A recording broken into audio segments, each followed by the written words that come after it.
नमो नारायण। जय महाकाल। जय मां बगलामुखी। देखिए, आज का टॉपिक है कि इस एक लक्षण से पता चलता है कि हमारे साथ कौन सी दिव्य शक्तियां हैं। कौन सा ऐसा तरीका है जिससे पता चल जाए आपको कि कौन सी आपके साथ दिव्य शक्तियां हैं। है ना, जैसा कि थंबनेल है कि शक्तियों का माया जाल, आपको पता ही नहीं है कि कौन सी शक्ति आपके साथ में है। अब देखिए, एक कमेंट आया था कि मुझे एक प्रकाश पुंज दिखता है, इसका मतलब क्या होता है। फिर कोई कहता है कि मेरी रीढ़ में दर्द होता है, इसका मतलब क्या होता है। देखिए, मैंने बहुत सारी वीडियो बनाई हैं और उसमें कई कई प्रकार के लक्षण बताए हैं। तो अब पर्टिकुलर अगर आप एक एक लक्षण को उठा के मुझसे क्वेश्चन करोगे और मैं इसके ऊपर वीडियो बनाऊंगा, तो देखिए, सब लोग पहली बात तो बोर हो जाएंगे, है ना।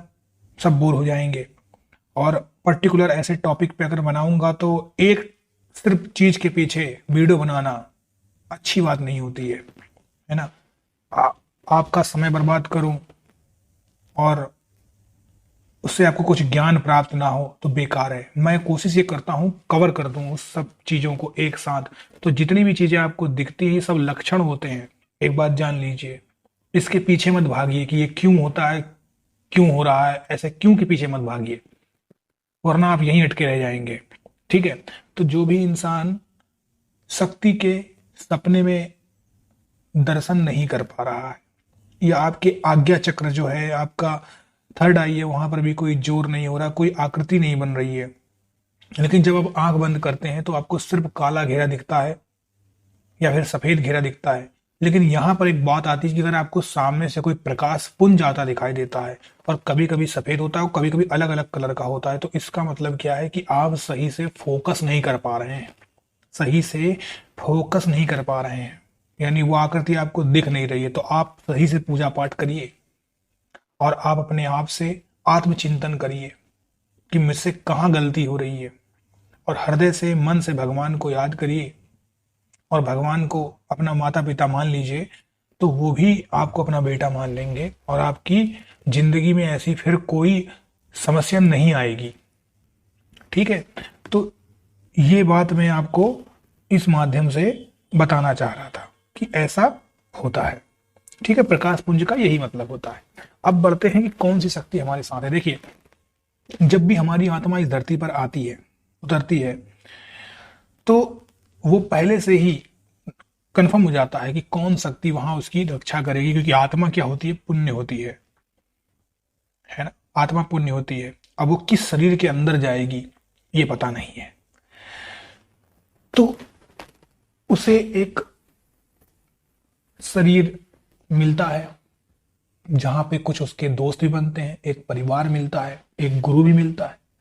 लेकिन एक ऐसी शक्ति भी होती है जो हमेशा उसका अदृश्य रूप में छाया बनकर मार्गदर्शन करती है, आसपास रहती है।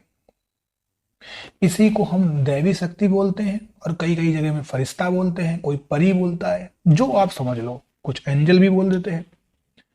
तो एक दैवी शक्ति होती है, और इस दैवी शक्ति का कई बार हम अनुभव भी करेंगे। कभी कभी हमें लगेगा, अरे मैंने ये सोचा था, ये हो गया, मैंने ये चीज पहले देखी थी, ये आज मुझे दिखाई दे रही है, मैं ये बोल रहा हूं, ये हो जा रहा है।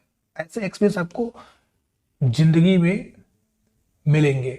और कभी कभी ऐसा होगा कि आप कुछ बुरा करने जाएंगे तो ये मार्गदर्शन वर्गे भी आपका काम करेगी। देखेंगे, आपकी कोई निर्णय लेने से पहले आपको सचेत कर देगी कि मत करिए, है ना। अब वो जो शक्ति होती है वो किसी रूप में भी हो सकती है। कुल देवी हो सकती है, कुल देवी देवता हो सकते हैं, आपके पितृ हो सकते हैं, आपके इष्ट देव हो सकते हैं। यानी एक तो कंफर्म है कि आपकी आत्मा का वो मार्गदर्शन करेगी। ठीक है। इसी का एक एग्जांपल देखिए कि आप में से बहुत लोगों को एंजल नंबर दिखता होगा। किसी को 111 दिख रहा, किसी को 222 दिख रहा, कभी कभी 22 दिखता है। तो ये एंजल नंबर जो होते हैं ये फरिश्ते होते हैं, है ना।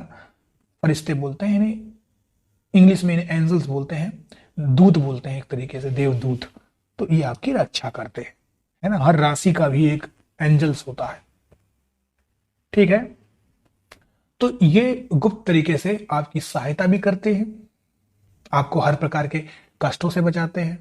कभी कभी जैसे आपका कोई मिसफॉर्च्यून होने वाला है, कोई एक्सीडेंट होने वाला है, तो आप देखते हैं बच जाते हैं, या फिर आपको लगता है अरे ये तो बहुत भीषण हो सकता था, मेरे साथ ये हो सकता है, लेकिन मैं बच गया। तो ये बच गया जो होता है, ये क्या होता है, ये होता है, ये शक्तियां बचाती हैं आपको।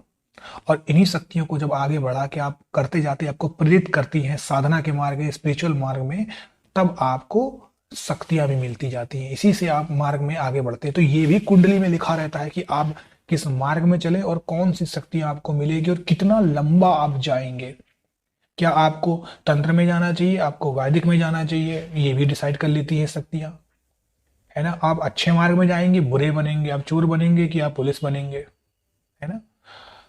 आपका दिल कैसा होगा, आप लोगों के साथ छल कपट करेंगे या फिर आप बहुत अच्छे ईमानदार व्यक्ति होंगे। तो ये सब डिसाइड हो जाता है, शक्तियां करती हैं, है ना। ये आपके साथ न्याय भी करेंगे। लेकिन अब बात यही आती है कि आपको कैसे पता चले कि आपके साथ हनुमान जी की शक्ति है कि भैरव जी की शक्ति है, आपके साथ माँ काली की है, माँ दुर्गा की है, किस प्रकार से आपके साथ कौन सी शक्ति है। तो सबसे बड़ा तरीका होता है कि जिसके ऊपर भी आपकी आस हो। जैसे आप में से बहुत से ऐसे लोग हैं, मैं देखता हूँ कमेंट में, उसका रिप्लाई नहीं करता हूँ, क्योंकि रिप्लाई करता हूँ तो फिर क्या होता है, कई कई लोग फिर उल्टा जवाब भी देने लगते हैं, है ना। देखिए, एक इंसान जो गायत्री मंत्र भी कर रहा है, अन्नपूर्णा माँ का भी कर रहा है, लक्ष्मी माँ का भी कर रहा है, विष्णु भगवान का भी कर रहा है, शिव जी को भी पूज रहा है, गणेश जी को भी पूज रहा, इस प्रकार से कोई भी साधना नहीं होती है। ये क्या है, ये इंसान मतलब भटक रहा है केवल। वो सोच रहा है इसको भी कर लूं, उसको भी कर लूं, इसको भी कर लूं, उसको भी कर लूं, कोई तो हमारा सुन लेगा, है ना। ये साधना नहीं है। साधना का मतलब होता है जब तक आप किसी एक के पैर पकड़ के ये नहीं समझ जाते हैं कि सब में एक ही है और सभी में एक है। ये जिस दिन आप बात समझ जाएंगे उस दिन आपको इतने लोगों के पैर पकड़ने की जरूरत ही नहीं पड़ेगी, क्योंकि सब एक ही है, आप तो भटक रहे हैं। यानी अगर आप एक गुरु बनाते हैं और उस गुरु को बिना शंका के आप अपना गुरु मानते हैं और उसकी भक्ति में लग जाते हैं, उसकी बात मानते हैं, तो यानी आपने अब गुरु का महत्व समझ लिया। तो इसी तरीके से आपने साधना और भक्ति का भी आपने रहस्य समझ लिया। तो सबसे पहले तो आपको ये रहस्य समझना होगा कि एक देवी देवता के पैर पकड़ने, सबके अंदर वो सामर्थ्य है। तो जो भी इंसान सच्चे मन से एक के पैर पकड़ के चलता है, कोई भी किसी के भी पैर पकड़ लेता है, तो उसको ही ये नॉलेज मिलता है कि ये शक्ति है। तो जो भी ऐसा इंसान एक के पैर पकड़ के चलता है, उसको ये एहसास हो सकता है कि कौन सी उसके साथ शक्ति है, दसों के साथ नहीं होगा। अब ऐसा इंसान जब भी ऐसी जगह में, किसी भगवान के जगह में जहां पर चालीसा चल रही हो, स्तुति चल रही हो, उनके भजन गाए जा रहे हो, मंदिर में कीर्तन हो रहा हो, सत्संग हो रहा हो, राम कथा हो रही हो, है ना, अखंड रामायण हो रही हो, कुछ भी हो रहा हो, भागवत भागवत, जिसको सुनने के बाद आपकी आंखों से आंसू आ जाए, आप उसमें ओत प्रेत हो जाए, एकदम आपके हाथ पैरों में झंझनाहट हो, झुंझुना काट जाए, तो आप समझ लो कि वही आपके देवता है, वही आपके देवता है।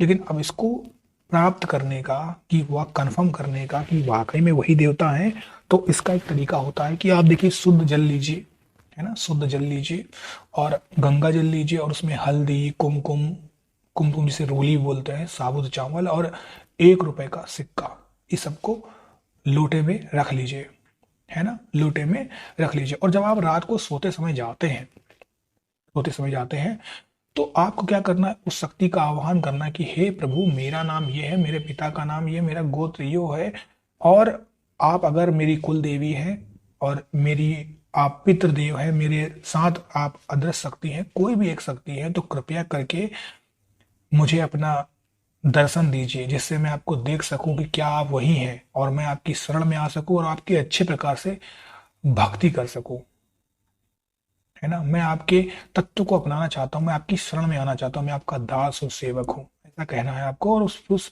फिर लोटे को अपने सिरहाने पे रख लेना है। और उसके बाद आप देखेंगे कि आपको स्वप्न में उस शक्ति के दर्शन हो जाएंगे। लेकिन ये याद रहे कि ये कार्य जो होता है वो पूरी आस्था के साथ हो, है ना। आप जब पूरी आस्था के साथ आप ये काम करेंगे तो आप उसके बाद जब आपका कंफर्म हो जाता है, तब आप एक काम करिए, उसके बाद इस लोटे में जो भी आपने डाला है, इसको आप कहीं पर दान कर दीजिए या बहा दीजिए, आपका काम हो चुका। बस उसका इतना ही काम था, कंफर्म करना, ठीक है। दूसरी बात आती है कि आप एक ऐसे मंदिर पे जाइए जहां पर आपके कुल देवी देवता पहले से पूजे जाते हों। मंदिरों में नहीं, कुल देवी देवता, यानी आपके जो पूर्वज लोग पूजते आ रहे हो, वहां पे कुल देवी देवता जहां पे पूजे जाते हैं वो जागृत मंदिर होता है। वहां पर जाइए और अपने साथ एक घी का दीपक लेके जाइए, कुछ प्रसाद लेके जाइए, 11 रुपए, 21 रुपए, 31 रुपए, 41 रुपए, कुछ भी, 51 रुपए लेके जाइए। और उसके बाद आप क्या करिए, वहां पर बैठ जाइए और फिर से नाम लीजिए अपना, अपने पिता का नाम, गोत्र का नाम लीजिए और उनसे बोलिए कि हे कुल देवी या हे कुल देवता, मैं आपकी शरण में आया हूँ, आपकी शरण में आया हूँ और मैं आपकी सेवा करना चाहता हूँ। आप प्लीज़ मुझे मौका दीजिए, प्लीज़ करके कोई एक ऐसा चमत्कार दिखाई जिससे मैं आपका सेवक बन सकूँ, आपकी दासी बन सकूँ, आपका काम कर सकूँ, आपकी शरण में आ सकूँ, है ना। और उसके बाद आप वहाँ पर 10 से 15 मिनट तक मौन रहिए, ठीक है। अब आप देखेंगे कुछ समय बाद आपके शरीर में हलचल होने लगेगी, आपके थर्ड आई में हलचल होगी, है ना। और उसके बाद आप क्या करते हैं कि जो भी आप सामान अब लेके गए हैं वहां पर, दीपक, प्रसाद, धूप बत्ती, किसी में, सब उसी मंदिर में आप चढ़ा दें और हाथ जोड़ के चले। आप देखेंगे शाम को जब रात्रि होगी फिर से आपको सपन में ये चीज दिखाई देगी। यहाँ पर भी आपको सच्चे श्रद्धा और मन से करना है। तो ये तरीके हैं और यही तरीका होता है, इससे धीरे धीरे आपको पता चल जाए कौन सी शक्ति आपके साथ में है। अब इसमें एक बात होती है कि जरूरी नहीं कि जिस भी भगवान की आप पूजा पाठ कर रहे हो वही भगवान आपके सपने में आए, कोई और हो सकते हैं। क्योंकि मैंने फिर बोलता हूँ, 10 में आपको नहीं जाना, एक में जाना है। शक्ति आपको खुद बताएगी कि मैं क्या हूँ, है ना। एट द एंड में सारी शक्तियां एक में मिल जाती हैं। जब आप 10 शक्तियों के पास जाते हैं तो इस ये दिखाता है कि आपका मन भटक रहा है, भटकाव है आपके मन में, समर्पण भावना नहीं। पहले आपको समर्पण भावना लानी होगी। तो जरूरी नहीं है कि आप शिव जी को पूछते हो तो विष्णु भगवान नहीं आ सकते, विष्णु को पूछते हो तो कृष्ण जी नहीं आ सकते, कोई भी आ सकता है। इस चीज के लिए आप तैयार रहिए और जो भी आपके सपने में दर्शन दे जाए बस फिर आप उसी के ही पैर पकड़ लीजिए।